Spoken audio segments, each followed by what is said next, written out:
Good afternoon and welcome to Omnibroslive on a Sunday coffee and news with the Omnibros. I'm Omnidog, joined with my co-host, Comics Guide 101. How's it going, dude? Hey, man. It's good. It's another Sunday. It's a chill Sunday afternoon here in the what do we call that? Ground zero of the pandemic. Yeah, you're in Florida. Yikes. We'll get through it. It's another day, man. Uh-huh. Okay. Anyway. You were just saying Gideon Falls is just getting weirder now? Yeah, I'm trying to play catch up with a lot of books, and it's kind of weird because my timeline for comics now has completely been thrown off because we've had like 2 months without anything coming out. So I'm like, wait, what issue was I on when I took a break from that series? It threw me off completely. So I'm like about 4 issues behind from being caught up on Gideon Falls. It's great. It continues to be great, but that book goes places, man. It goes a lot of really weird places that I didn't expect it to go to. So, but that's neither here. Jess, why don't you tell them where they can pick up the first few volumes of Gideon Falls if they wanted to? Well, Lou, that would be InStockTrades.com, where you can get your collected editions up to 50% off. Loyalty discounts add 2% to that. There's going to be an Omnibros discount code sometime in the future, but this week we're going to be having an IST gift card worth $50 because it's the end of the month to give away to a lucky viewer. If you order $50 or more in an order, you get free shipping in the U.S., fabulous customer service, fabulous packaging. That's InStockTrades.com. Yeah. How do they do it, Jess? How do they do it? I do not know. I'm just so grateful they've stuck with us this whole time. Oh, completely. Especially during the pandemic and everything like that. Yeah, especially because of it, yeah. Jesse Saywat says, Gideon Falls was inspired by Twin Peaks, so it must be good. You know, I've never seen Twin Peaks. I saw the first season of Twin Peaks, but that's all I saw. I've heard the Showtime reboot that was a few years they brought it back a few years ago. It was actually not bad. You give me a free gift card? Matt, we'll talk later. Your check's in the mail. Hey, Joe. Hey, everybody. Good morning. Everybody's starting to pour in on this beautiful Sunday morning. So nice. You guys. Chest Rockwell coming in from San Francisco. Very nice. Wow. Wearing an N95 mask with bent nails. If you just want to kind of get into it, we've got a few things to talk about. Sure. Obviously, the biggest thing this past week that a lot of fans were going nuts over and a lot of speculation was happening and everything like that was Michael Keaton is coming back, apparently, to be Batman. That's the speculation. There are rumors swirling around. He said, she said, and stuff like that. So the world of comic book-based films, let's see. The news comes to us from The Wrap, which notes that talks are still in the early stages and that is not yet a done deal. At the time, surely this news is going to blow the collective mind of comic book movie fans around the world. Per the trade, there is not yet any word regarding how Michael Keaton's role in The Flash would be. So apparently, if he's coming back, it's still the Flash movie. It's Flashpoint. It's going to be the Flashpoint movie that he's apparently going to come back to, which kind of makes sense if they're going to tie in like all the different movie universes and stuff like that. It makes sense. But what I'm personally hoping for is I'm hoping for a Batman Beyond situation. Okay. That's what I'm hoping for. I hope they do a Batman Beyond situation where it's hinted at that he's old now, he's disheveled, and he's got a ward that has taken over the mantle of Batman. Will we probably get that? Who knows? Maybe it could even be that he's Bruce's father in that universe. Maybe they're doing it that way. Yeah. Flomofo says something about Jeffrey Dean Morgan as Thomas Wayne. I read that somewhere too. Well, he was Jeffrey Dean Morgan was Thomas Wayne in Batman v Superman in that flashback scene at the very beginning. Oh, okay. Yeah, so he's got the role for Thomas Wayne. I would friggin' love to see a Jeffrey Dean Morgan Thomas Wayne Batman movie based on that Flashpoint issue that we we always were able with that amazing twist. That right. My favorite Batman story ever. Is that was Azzarello, correct? Yes. That was a stroke of genius. That whole issue was a stroke of genius. For those of you that have never read it, we won't spoil it here because you really should pick it up. But go out, look up the Flashpoint issue, pick it up of Thomas Wayne being Batman, and the twist that they throw into the end of it is brilliant, incredibly brilliant. And my jaw dropped open. It still dropped open from 5 years ago or whenever it was. There's still a lot of people out there that they swear that Michael Keaton is the best Batman. Like, that is their Batman, and there's nothing wrong with that. I don't have a problem with that. Not at all. He was a fun Batman. He is. He's a fun Batman for that time. I personally, man, I'm gonna be.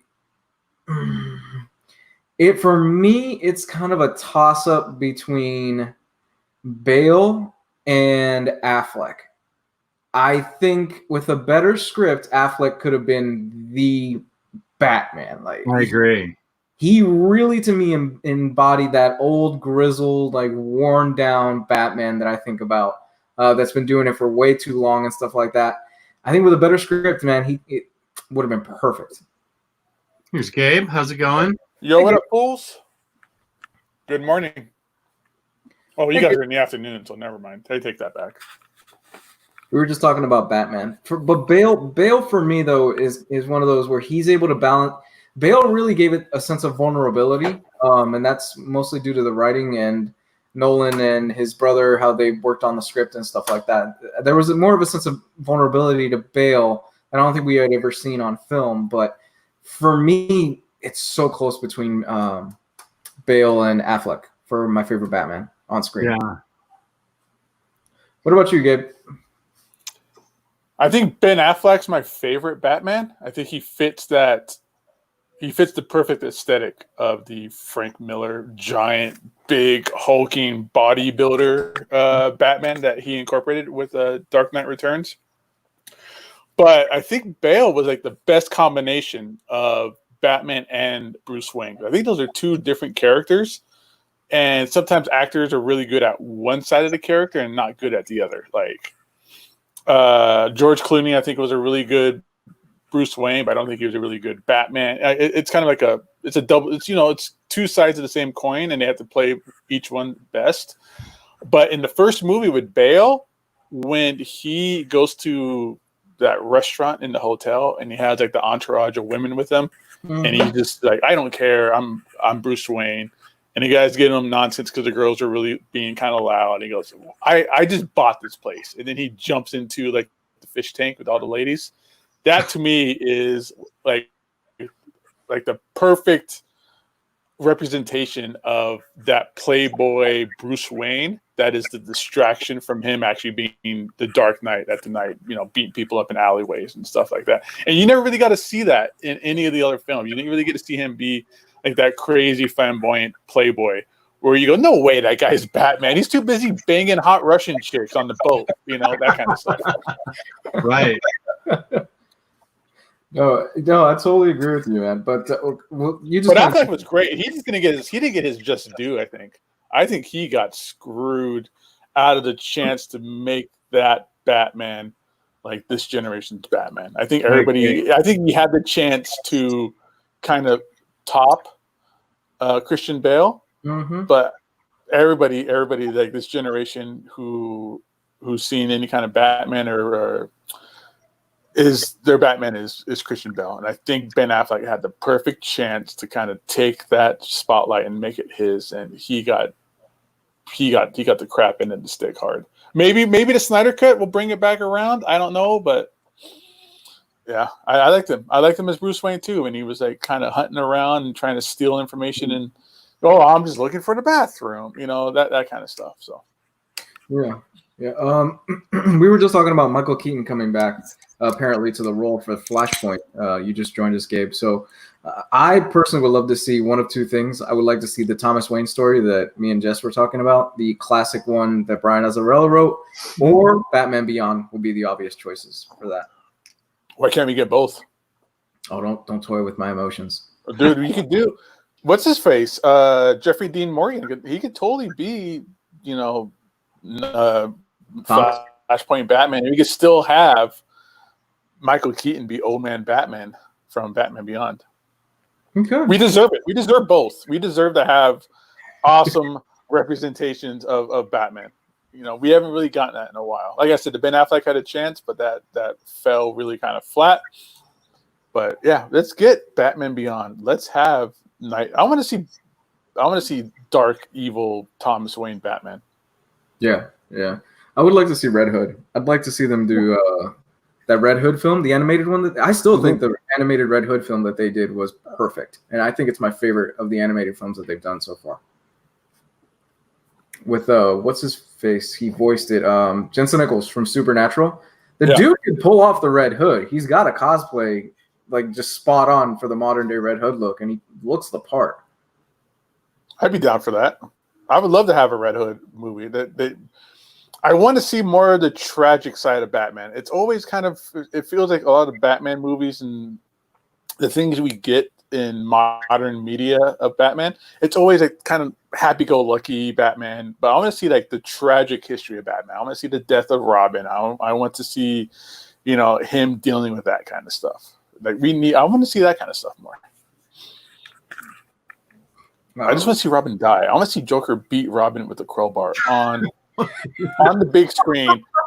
And some parents brought their kids to go see a fancy old fun Batman movie. Oh no, Robin's getting beat with a crowbar and it exploded. That's what Gabe wants. Gabe wants a snuff film in the first 10 minutes. It's like when everybody went to go see. You remember when Passion of the Christ came out like 10 years ago? Jeez, yeah, I remember that. I was working in a movie theater at the time, and all these families brought their kids because I'm assuming they probably thought, "Oh, let's go see a movie about Jesus, and he's gonna pet the lamb and walk on water." Oh, why is he getting whipped? So I want to see that happen. I want to see people just get shocked. Something else that we could talk about in the Batman related vein. Director Joel Schumacher ended up passing away. I think it was last week at the age of 80 years old. Hell of a run. Schumacher is probably best known for a lot of kids growing up in the 90s for the film Batman Forever and Batman and Robin. But to me, he is more known for actually, I saw this for the first time a few weeks ago, Lost Boys. Yes. For a lot of people that grew up in the 80s, Lost Boys, and what was the other one? Didn't he do Addams Family? No. Did he? Hold on. I thought he did. I don't think that was him. Oh, okay. Hold on, let me pull up his It repertoire. was Addams Family. He did Falling Down though. Yes, that was the other one that I was thinking about. Yeah, Okay. he did Falling Down. Hold on. He did The Wiz, some of his St. Elmo's Fire, The Lost Boys, Falling Down. He did The Wiz? He did The Wiz. The Michael Jackson Wizard of Oz movie? He was the writer on it. Oh, wow. Yeah, he was the writer on The Wiz. That's new. 8mm. Oh, that was a creepy movie. Yeah, it was. Tigerland, the number 23. I didn't know he directed 23. So yeah, he's got and he directed on House of Cards. He directed 2 episodes. So even after his Batman stuff, he still has the pedigree in the background and stuff like that. I think he unrightfully gets shackled to the Batman films because they were so bad. And to be honest with you, I still don't think Batman Forever is that terrible. I have a soft spot in my heart for it.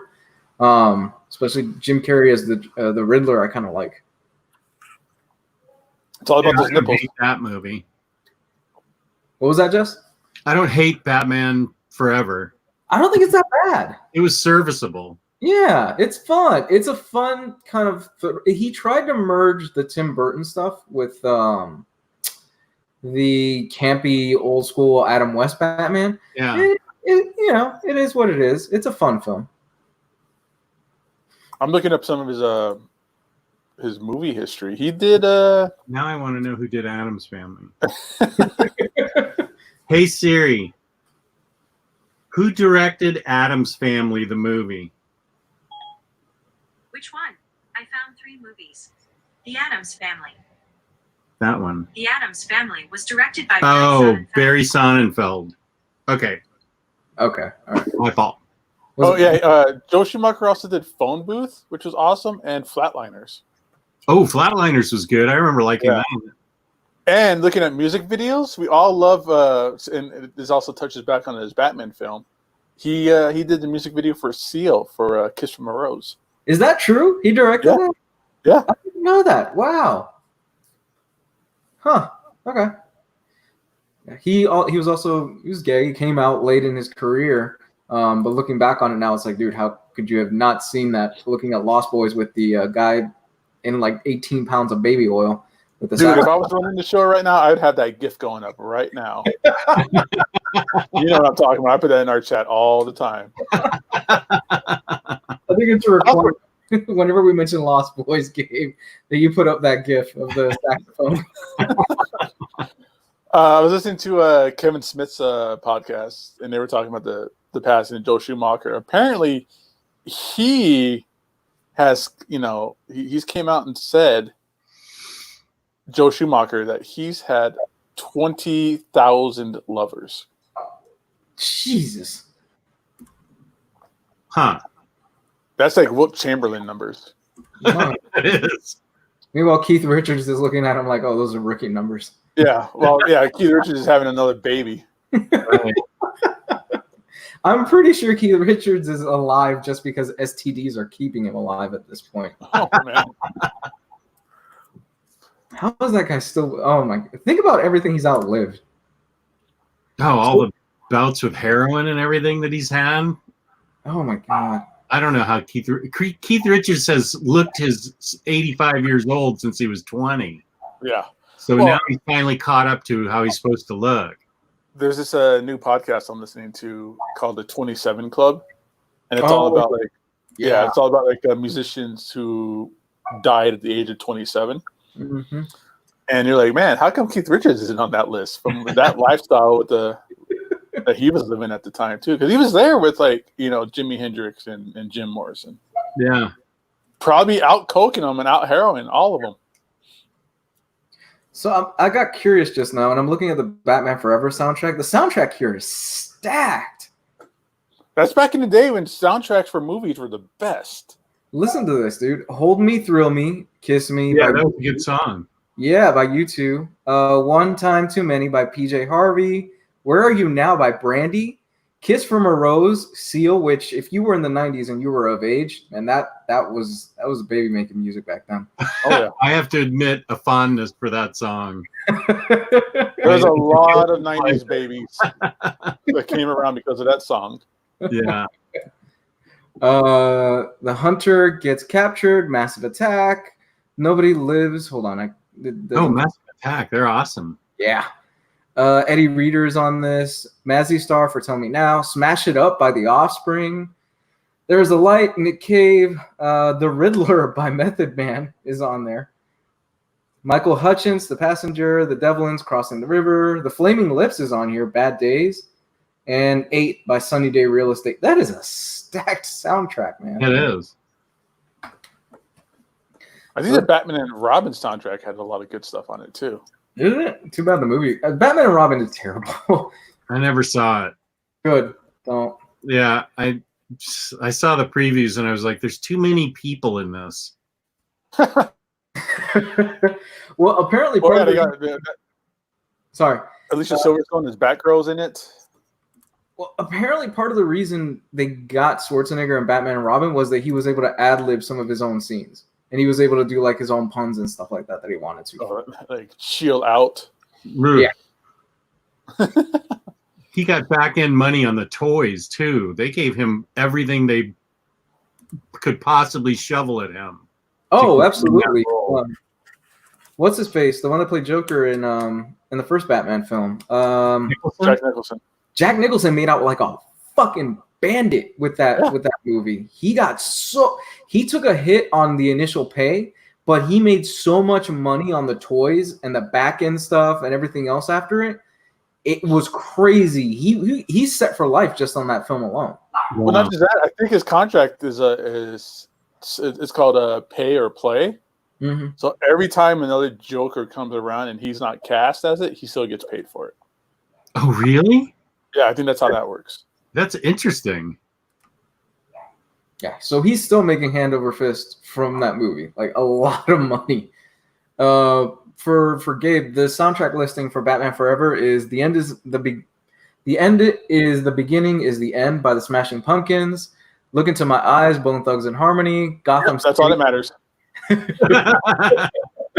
Gotham City by R. Kelly, House on Fire by Arcana, Revolution by REM. Jesus, this soundtrack might be better than the other one.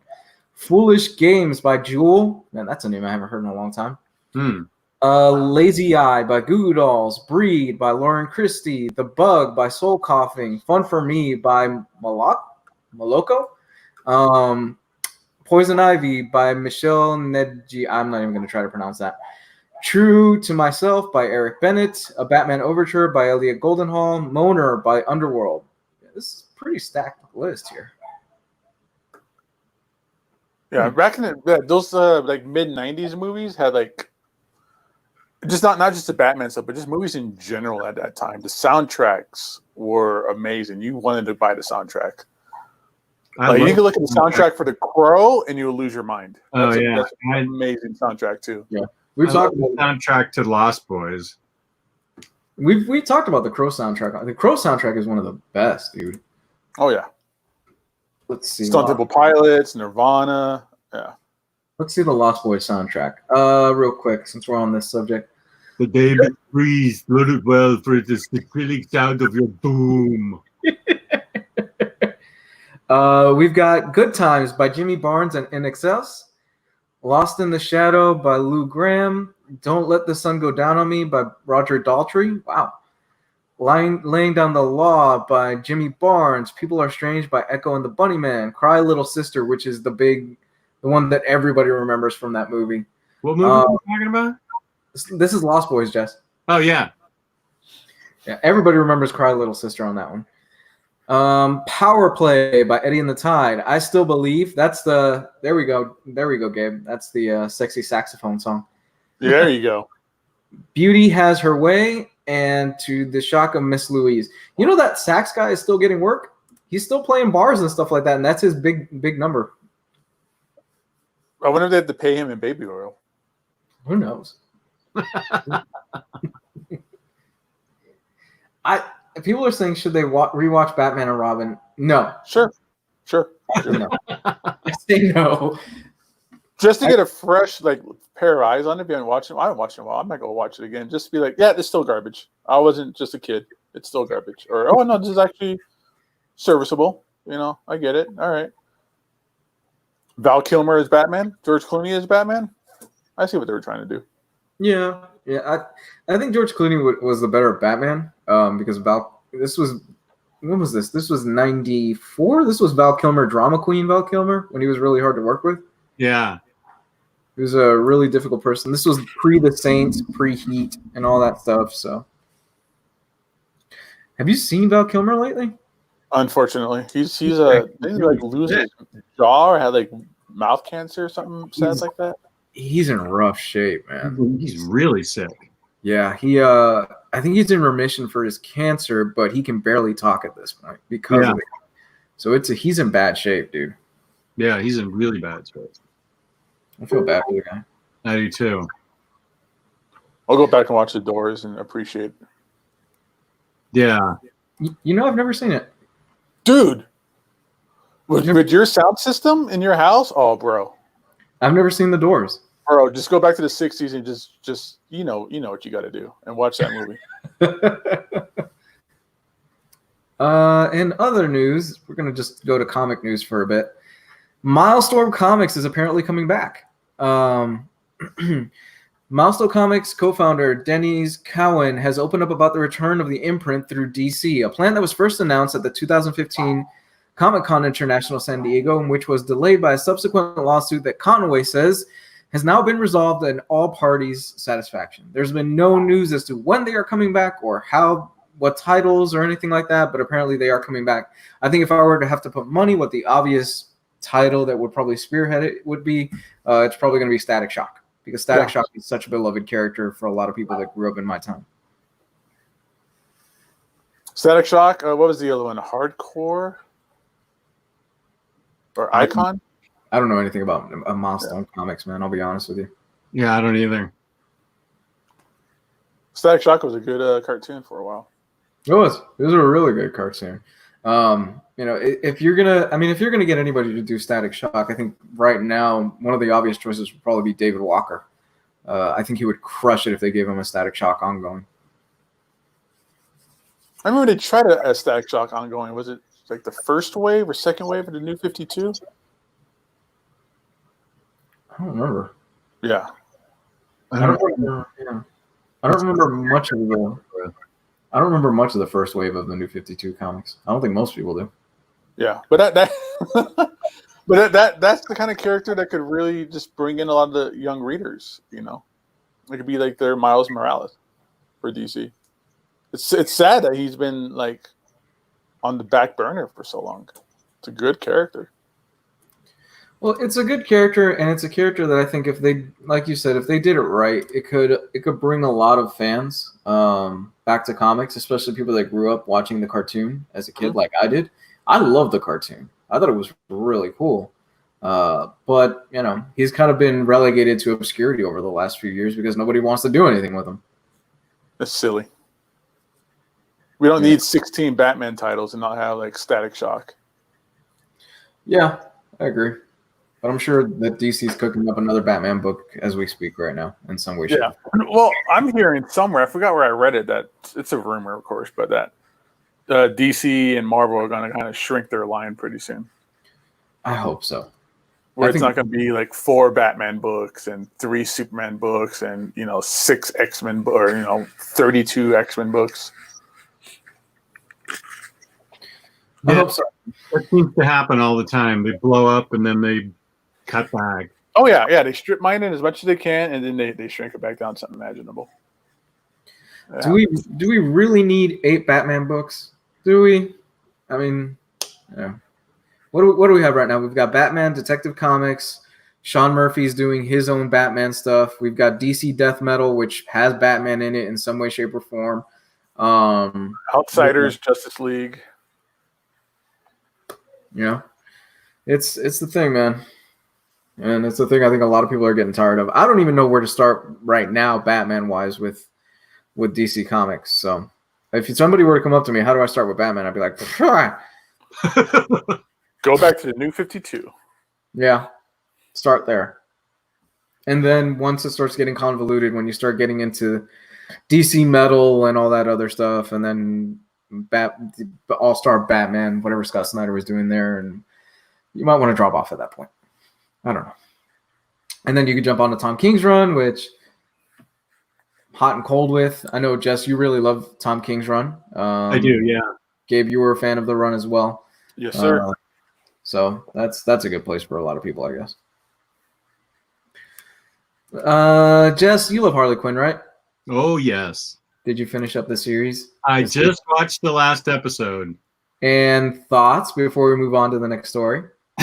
I thought it ended perfectly. I was very happy with the ending. Awesome.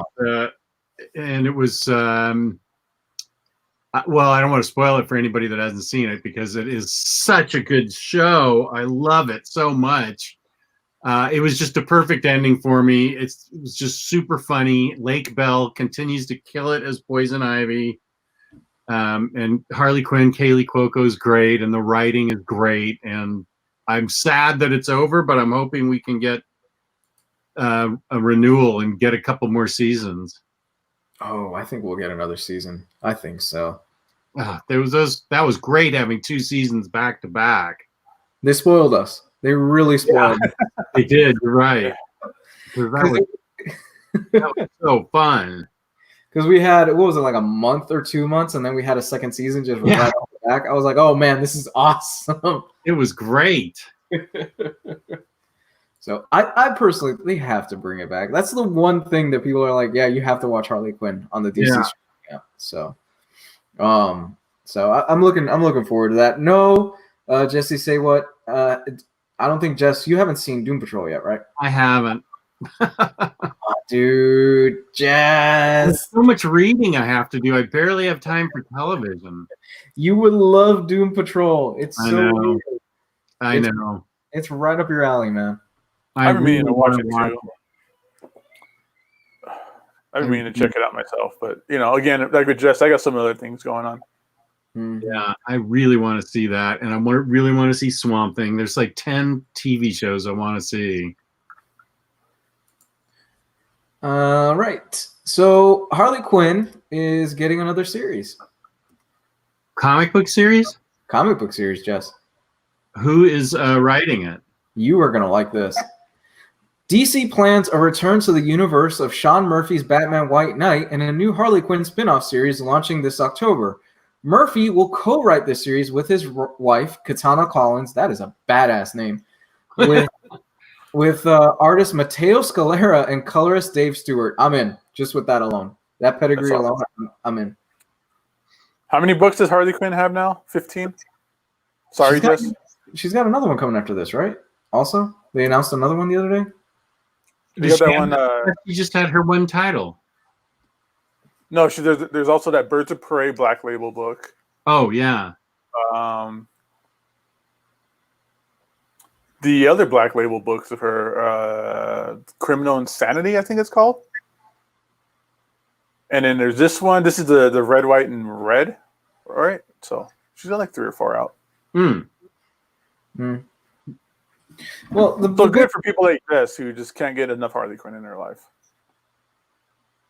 No. The correction. Jess wants a good written Harley Quinn story because we saw what happened to Harley Quinn and Batman Damned, and that almost set Jess over the edge reading that particular issue. So, oh my gosh, that almost put me off comic books. Yeah, it was that bad. But I mean, it's another Harley Quinn series and the ongoing struggle of DC Comics to continuously figure out how many Batman, Superman, and Wonder Woman and Harley Quinn comics they could put out in a single month before people get tired of the character. Those are the big 4. Those are the big 4, man. Pretty soon it's just going to be them. So, and in other news, one of my favorite TV shows from last year is officially getting a season 2 release date. Watchmen? Watchmen? No, God, no. God, I would hope so. I fucking loved Watchmen. But The Boys is back. The Boys is coming back with season 2. And it begins Friday, June. My mistake. Hold on. The Boys is back. New Boys. The Boys season 2 is officially flying on Amazon streaming service on September 4th. My mistake. September 4th is when The Boys season 2 launches. I love The Boys season 1. I don't think you or Jess had seen it, right, Gabe? No, I've seen it. I have. Yeah, I enjoyed it. Great things about it. It's fun. No, it's really fun. It's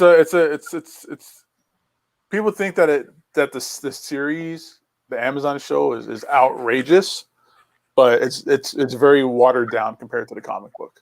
But it's still a really good show, but it just isn't as envelope pushing and edge walking as the actual comic book series was. But it's good. I mean, I'm in for season 2.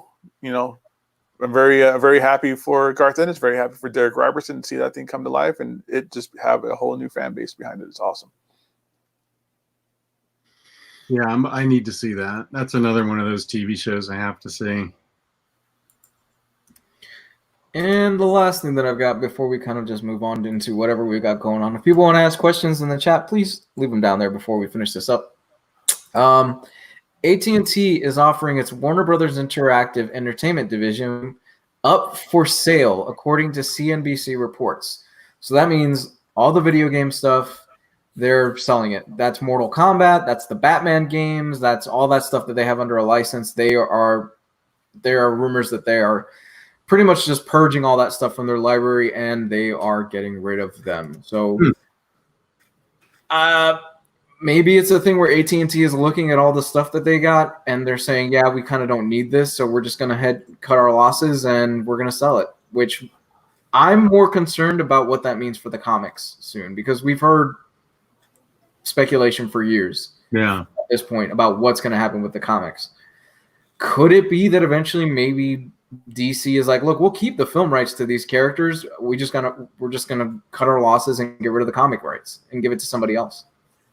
Just outsource it. Just to outsource it to somebody else. Who would be willing to pick that up? Like Amazon? Amazon would buy them out or something like that? Oh, that's interesting.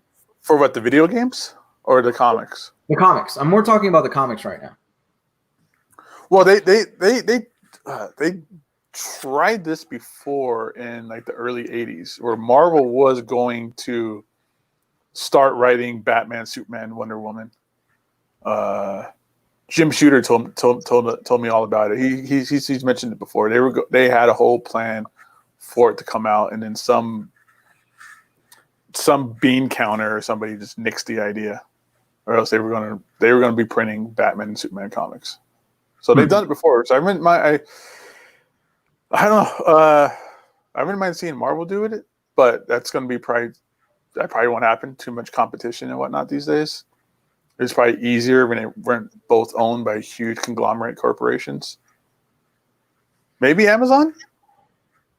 That'd be cool. Yeah. Maybe Comicology. Well, Comicology is owned by Amazon, so yeah.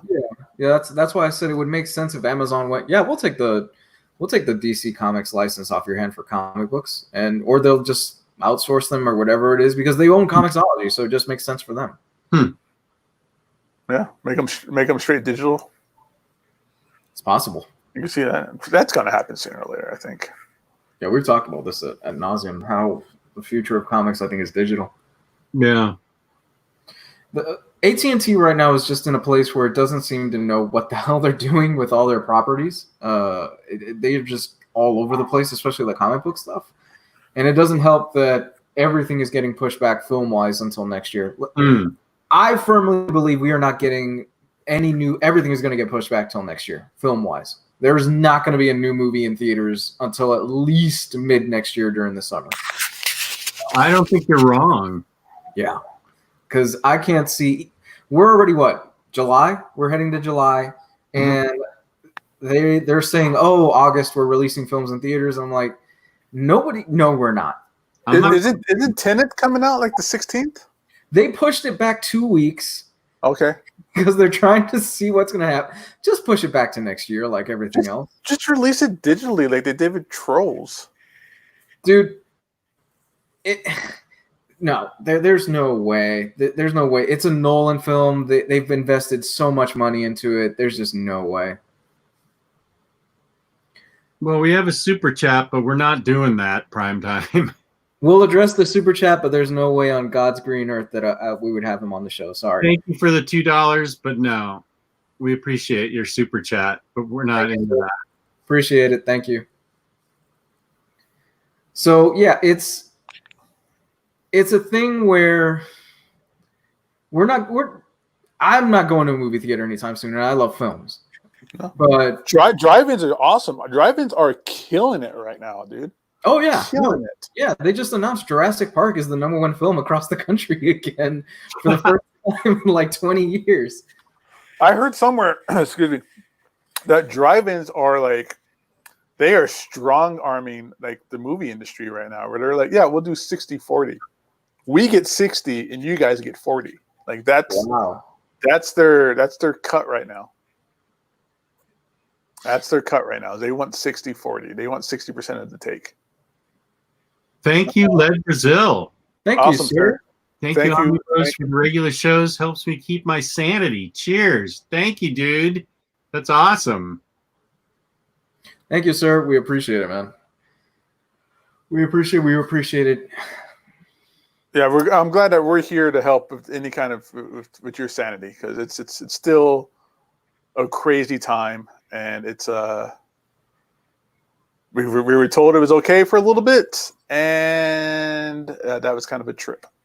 Yeah, that was a little bit of a stumble. Well, we're heading back already. I don't know how you guys are doing, but they shut down bars. Like they're starting to shut down shit over here in Florida again. Nevada is mandatory masks now. Is it? Yeah, so I had to wear a mask at work. Yeah.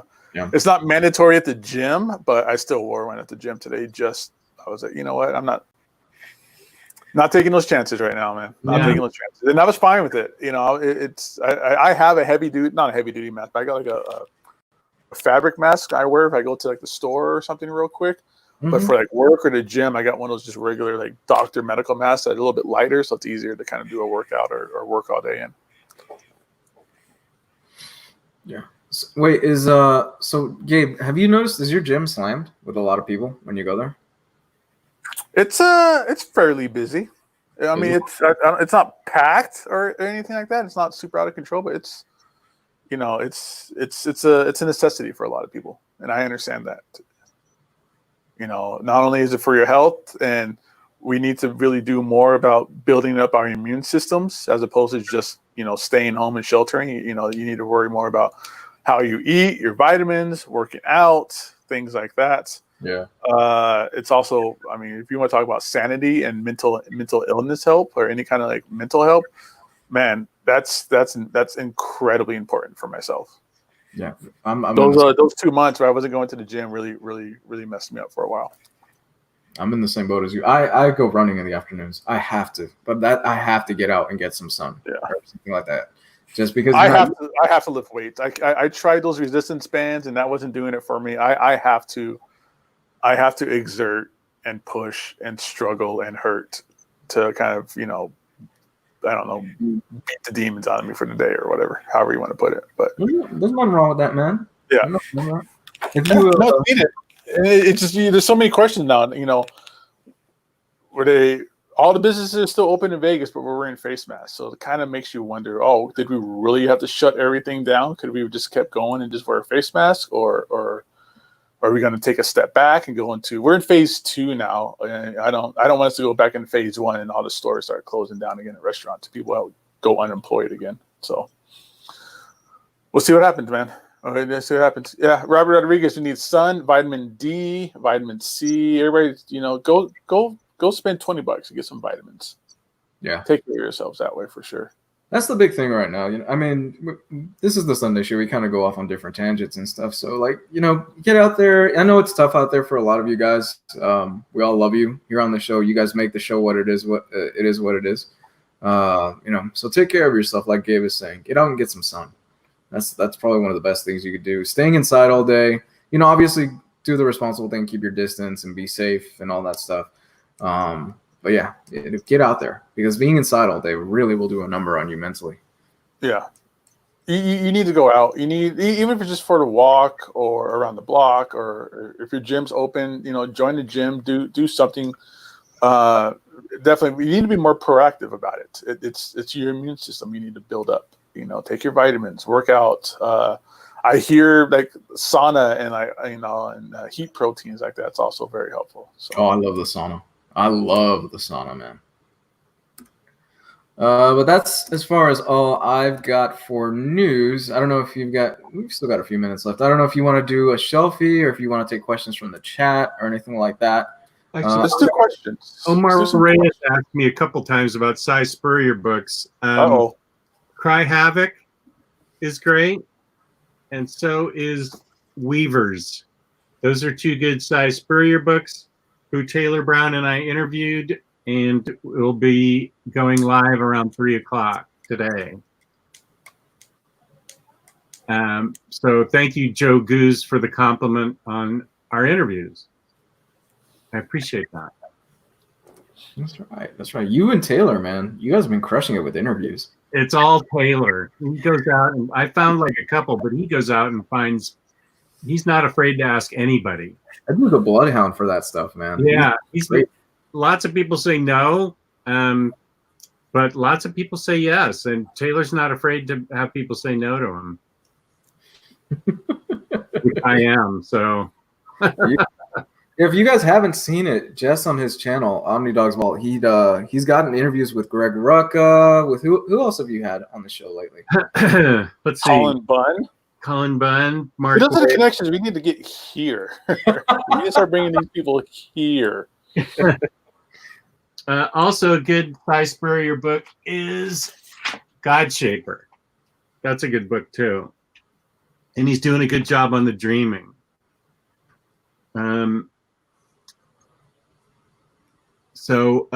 Get Tom King. I approached him at a con, and I have to go through his publicist. So. It's not as easy as he's not as easy as some of these other guys. to get a hold of. You just can't message him. Oh, Mr. Tom King, can you please be on my podcast? Yeah, and then I asked. Right next to him was Peter Tomasi. Oh man, He just shot me down right away. Nah. See, well, that's good though, because I appreciate that, because I ask a lot of people too, and I've done it before. Like Lou was with me when I went to MegaCon. I asked a lot of people, and I asked a lot of people, like, you know, because when we used to do a lot of signings at Torpedo, I had asked people, and I get the same thing sometimes where it's like, oh, here's my publicist, you can go through them, or something like that, and that's just a nice roundabout avoidance way of saying thanks but no thanks. I'd rather them just say, nah, I'm not into it. Sorry, dude. I'm just not my bag. I don't like going on interviews, you know? And like I asked Derek Robertson. I was on email with Derek Robertson for a while, and he was like, I don't like being on camera. Can you do it through like Skype? And I'm like, it's kind of not what the show's about, you know? Oh, we did Stepan Shajic, and he didn't have video, so we just had him talking while we were both live.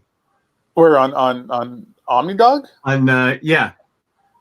See, we should have did that here. Shane D with the super chat. Here's the super chat. What up, Shane D? Any cool one-shots you guys come across lately? Stay healthy. Thank you. Thank you, sir. And thank you for the one-shots. I've got not lately, but I've got a few off the top of my head of my favorite one-shots. There's the Dupe single issue, which I've talked about for Wolverine and the X-Men. That's super fun. Hellboy, the Pancakes one, which is not even a one-shot. It's like three pages. Damn, let me think. That's a good one. I'm going through my list in my head, and I can't really remember too many off the top of it. Superman smashes the Klan. I just read that. That was great. Was it? I need to see that with it. It was A+, and unfortunately, it is as timely today as it was in the period that it's set in. It's exactly timely for today. It almost was painfully timely for how things are going right now. But yeah, it was really well written. I enjoyed it a lot. Was Tom King's Swamp Thing issue the one with in the winter? Was that a one shot? Yeah, that was good. I think it was that an anthology? Am I misremembering that? Was that a one shot or was that 2 issues? Because that was really good. It was definitely a one shot. But I thought it was like a whatchamacallit, like an anthology. I might be wrong. It was a winter special type thing. Yeah, that was good though. Speaking of Tom King, one of the best issues he's ever done was that Batman Elmer Fudd. Yeah, that's right. It was awesome. Yeah, that was amazing. So was the that annual. I think it was annual 1 or annual 2.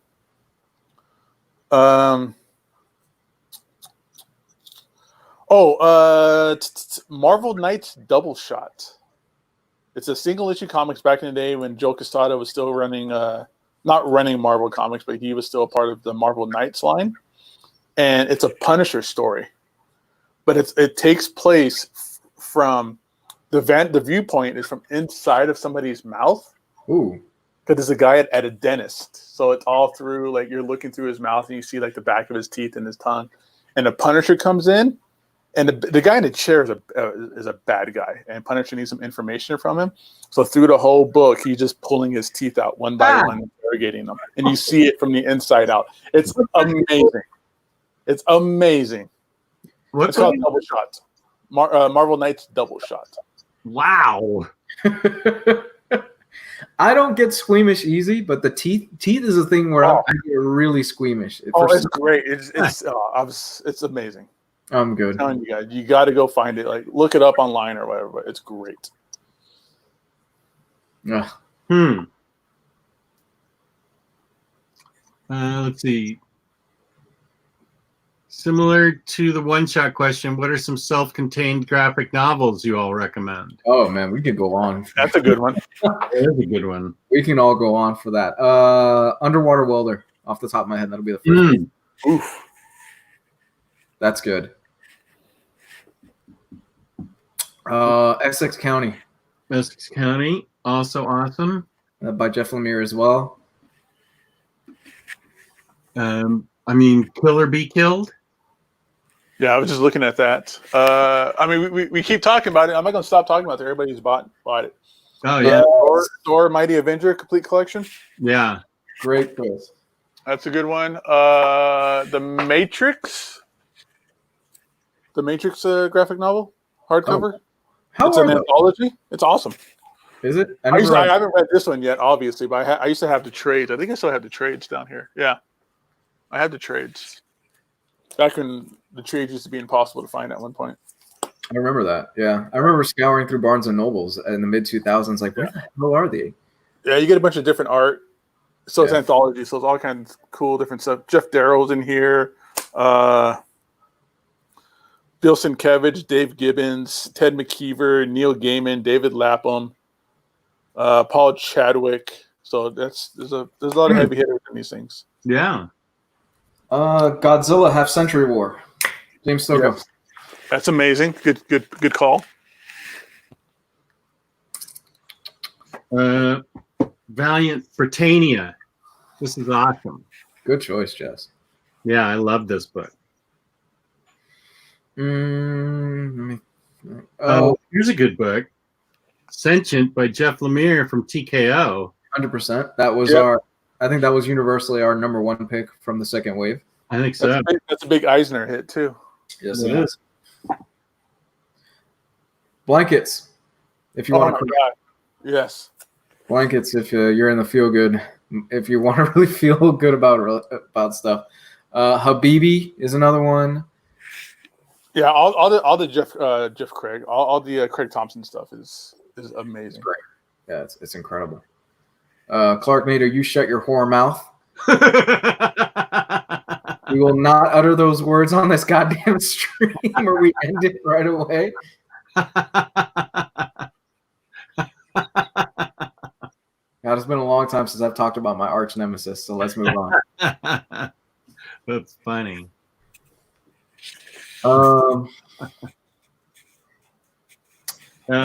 The latest James Bond from Dynamite by Warren Ellis were great. Oh, really?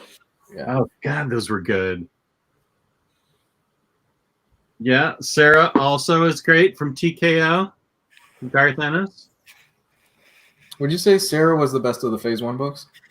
A lot of people feel that way. I think I'm one of them. Yeah. Although I loved how the doctor, shoot, it's got such a crazy name and I can never remember it. Dr. Fang, the fearsome Dr. Fang. That was good. Dr. Fang, Crazy Jane just named it. Good. Yeah, that was a good book. Yeah. I like Kenneth's question right now. This is more of a you question, Jess. How about the Fifth Beatle? Yes. Oh yeah, that was great. Day Tripper. While we're at it, Day Tripper. Oh my God. If you really want to get in the feels and cry, Day Tripper is the book to do that, man. Mm-hmm. Whose question? Kenneth. Do you find Gold and Silver and Bronze Age comics hard to read at times as opposed to modern age comics? Yes, even for me. For me at times because they are so wordy. Same with me, and I grew up with them, with Silver and Golden and Bronze Age. You kind of have to prepare yourself if you're going to read that kind of stuff to realize that they were written, especially Golden Age stuff, that was written for 8-year-olds. Mm-hmm. Yeah. As a way to just shut kids up, parents will buy this for a dime, and they give it to their kids so their kid will leave them alone for 15 seconds. Silver Age gets a little bit better, especially like the Marvel Silver Age, because you get things like Fantastic Four and Galactus, the Galactus trilogy and things like that. But yeah, they could be a little bit of a slog. Bronze Age, though, I think Bronze Age is a little bit easier to read as an adult because there's more adult themes that happen in the Bronze Age, because you get like the death of Gwen Stacy, you get like you get Conan, you get all the way up to like Watchmen and like, you know, the Batman Dark Knight. You know, there's a lot of good stuff in the Bronze Age. What's that? Jonah Hex that Jess and myself. Oh yeah, those are good stuff too in the Bronze Age. Yeah.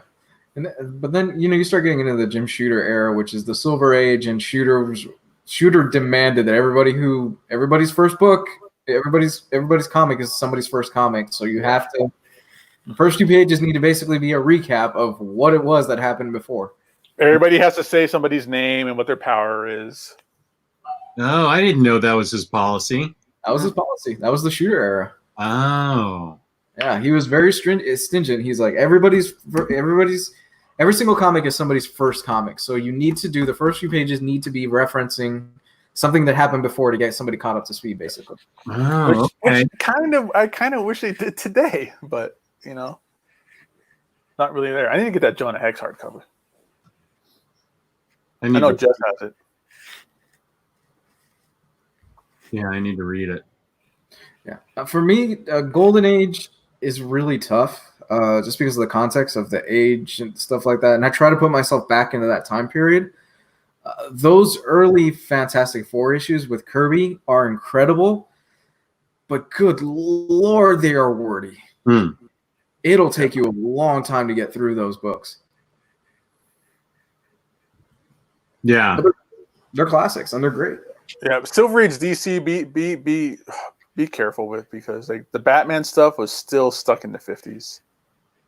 Yeah, because the Batman 66 was just on air and just, you know, was either still on air or just got off air, so they were still kind of tapping into that that sentimentality of campiness and kiddiness. So they stayed on that train for a while into the Silver Age. Yeah.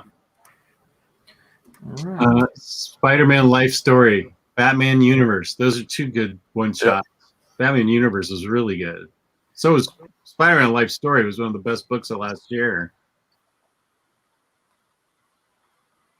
Well, the thing is, Burge Kelly says those intros do not work in collected editions. They didn't, but back then they weren't focusing on collected editions. They were focusing on just the weekly buyers and the monthly buyers and stuff.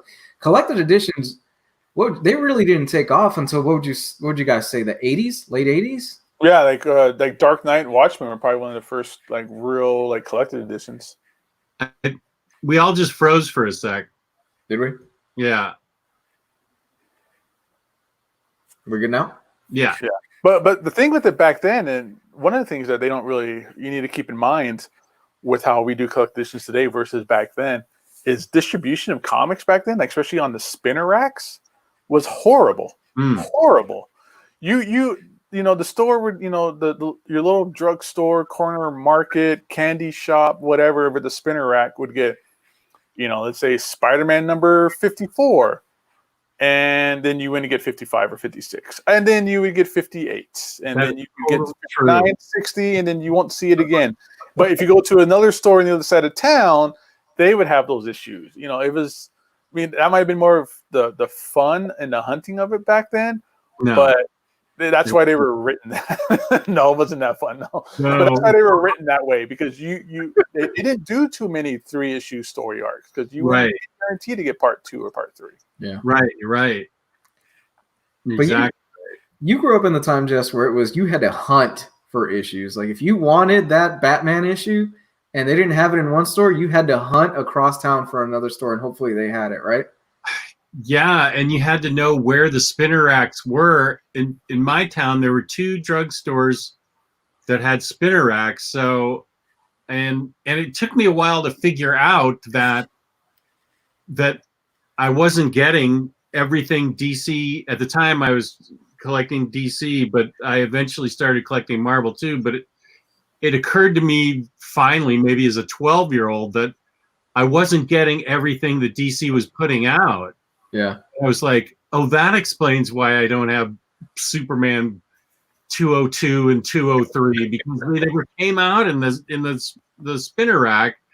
And every summer I would go down to LA and my brother would take me to used bookstores and I'd have to hunt for them there to find them there. And that's how I got the majority of my collection was in LA used bookstores. Because there weren't really very many comic book stores that existed back in the 60s that were just comic book stores. Mm-hmm. Mm-hmm. Even for me, reading them in the 90s, I used to get my stuff from like, you know, the supermarket, you know, the Lucky's or the Albertsons or the Stater Brothers. Thrifties, the Thrifties drugstore, I used to get my stuff off of. They had newsstands back then. And then once they started falling off of newsstands, that's when I really started discovering like comic book stores. And I would get my books at like the swap meet. You know, that's how I would do my back issue hunting, was in the swap meets and stuff like that. So, yeah. But back then, before there was collected editions, yeah, that's the reason they wrote them that way, is because there was no guarantee somebody was going to get 3 issues in a row. That's awesome. I really started breaking into comics more as a kid because my father liked to go to the flea markets on the weekends. To this day, I don't know why. But I would check out the some of the vendors there and stuff like that, and they would have long boxes of comics, and I would just pick up random stuff.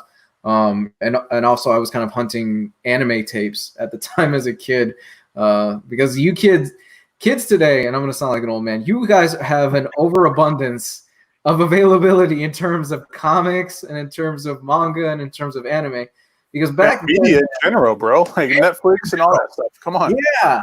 And media in general, because back in the day, man, you had to go to a shady guy in the back of the flea market, pay like $40 for 3 episodes of Dragon Ball Z or whatever it is that you wanted to watch. And sometimes the tape you would get wasn't a good tape, or that they didn't even have the English subtitles on it. Oh, yeah. VHS tapes you were buying?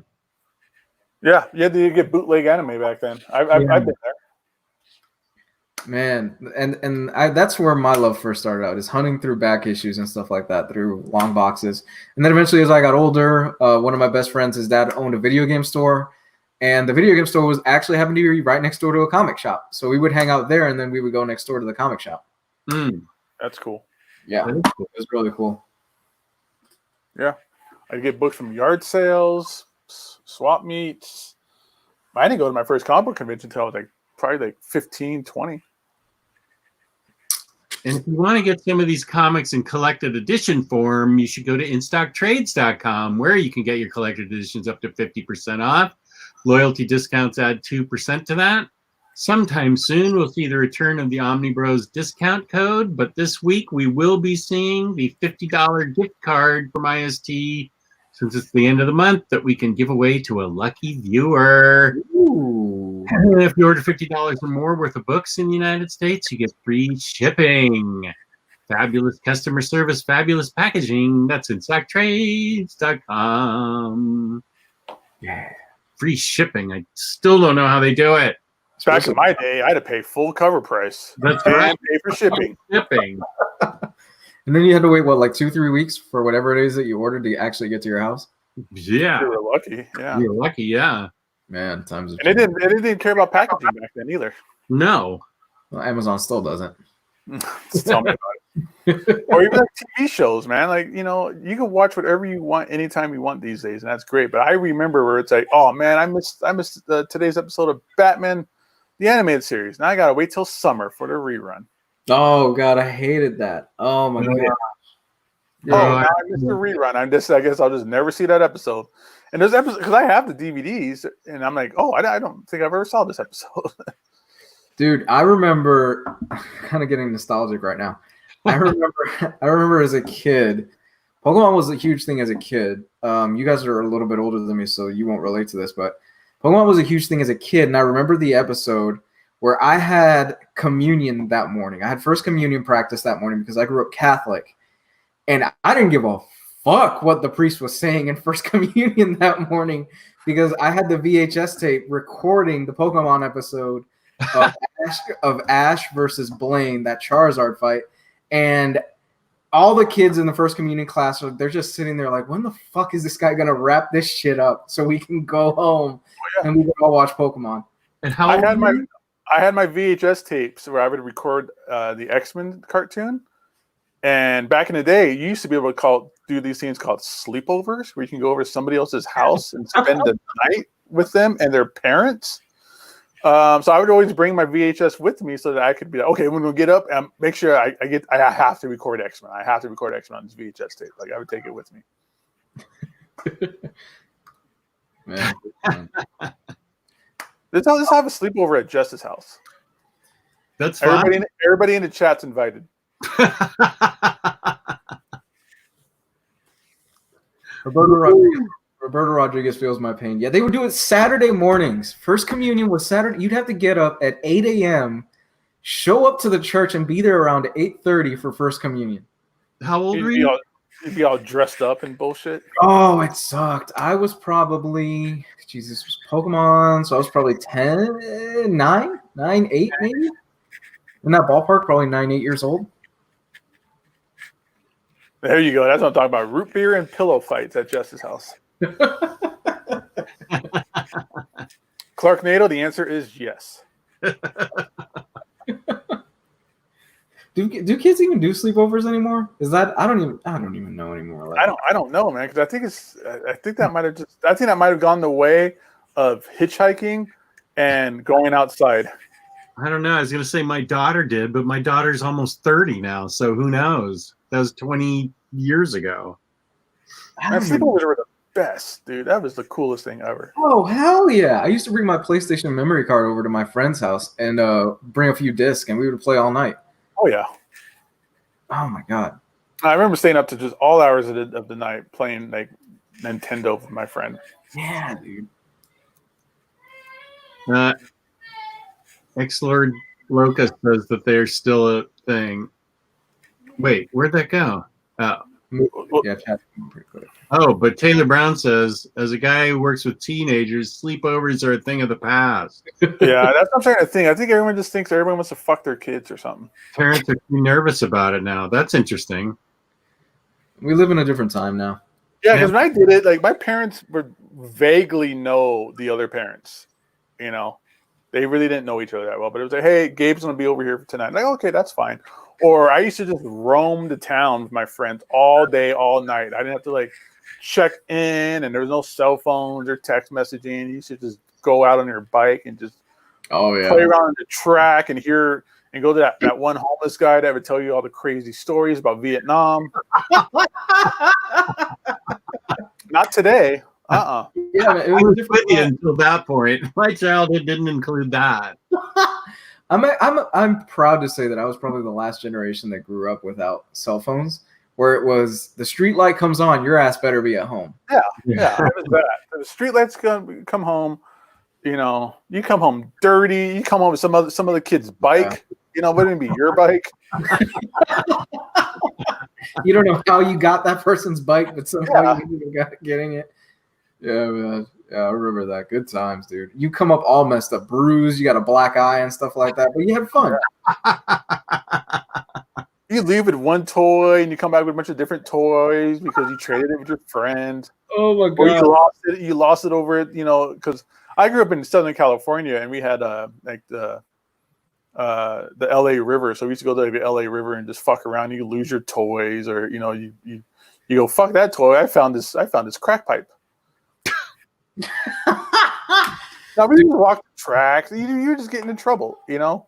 We used ding dong ditch. Like Halloween was just like that, like on acid. You would just get into as much trouble as you could on Halloween when I was a kid.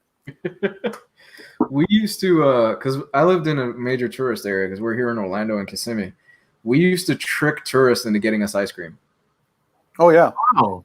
We would. And then when you got about 16, 17, you trick people in front of the liquor store to buy you beer. Hey man, give me a 6-pack, and they would tax you 3 beers. You're like, oh damn it. Well, I mean, you're a cute kid. We would just go up to strangers and be like, hey, you know, we're kind of in tough times right now. 7, 8 years old. We were really smart for 7, 8 year olds. like, hey, we're going through tough times right now. Would you mind, hooking us up, getting us some ice cream? And, we would get a bunch of suckers that they would end up buying it for us. Wow. Yeah. That's really creative thinking. Well, we lived in a tourist area, and those were the kids that I grew up around.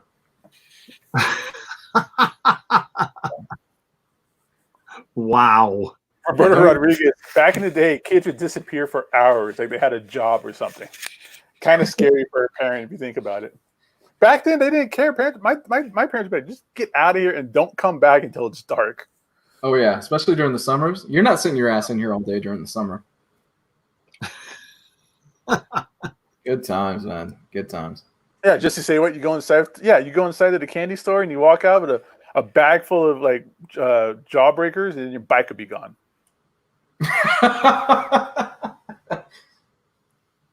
Good times, man. We used to just jump fences into like people's backyards and go swimming. Nowadays, you get shot. Looking back on it now, it's amazing I didn't get murdered. Yeah, I'm lucky. Looking back on it, I'm surprised I didn't get pregnant. It's Yeah. Especially here in fucking Florida. This place is wild. I think that sounds like a perfect place for us to end. Luke, where can they find you on the internet? You find me at Comics Guide 101 on Twitter and on YouTube. Gabe, how about you? You can find me Instagram, Gabe Loves 90s Comics, and here on Omnibroslive Sundays and Mondays. Also, real quick, if you guys want a t-shirt, we have t-shirts down below. Click the link below. We have Raw Shark t-shirts and Omnibros t-shirts and Omnibus Collector t-shirts. So have at it. Here's Taylor Brown getting in his last licks on me. Jess would go down to the 5 and dime in his knickerbockers and cap to buy a malt. I did love chocolate malts. I will say that. Oh, man. You can find me, Omnidog, on Omnidog's Vault and on Instagram, Omnidogs_Vault. You will never find me on Twitter because that sounds like a terrible place to go. It's horrible. But you can find Jess going down to the 5 and dime with his little stick and wheel. That's right. With the little white dog with the black spot on its eye, alongside me with my cap on. Getting your Wonka bar to try to get that golden ticket. Right. Hey, Uncle Joe was a lazy bastard. Before we get off of here, Who is Uncle Joe from Willy Wonka and the Chocolate Factory was a lazy bastard. He took advantage of everybody, and then all of a sudden, I can suddenly walk. Get the fuck out of here with that. Sorry. Yeah, what was up with those 4 grandparents in bed? Well, it was bullshit because Uncle Joe could walk, so that whole, I can't walk, son. No. Yeah. I can't get a job. I'm old. I'll walk around this candy factory with you for all day. Yeah, huh? Yeah, he said, you can't go get a job, but you can walk around this candy factory with Charlie for like an entire day. No problem. Steal fuzzy lifty drink. Lazy bastard. Jeez.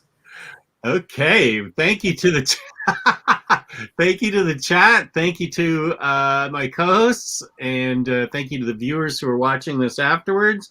And of course, thank you to InStockTrades.com for sponsoring us. We love them. And peace and love. Peace and love. Thank you, viewers, chatters, everybody.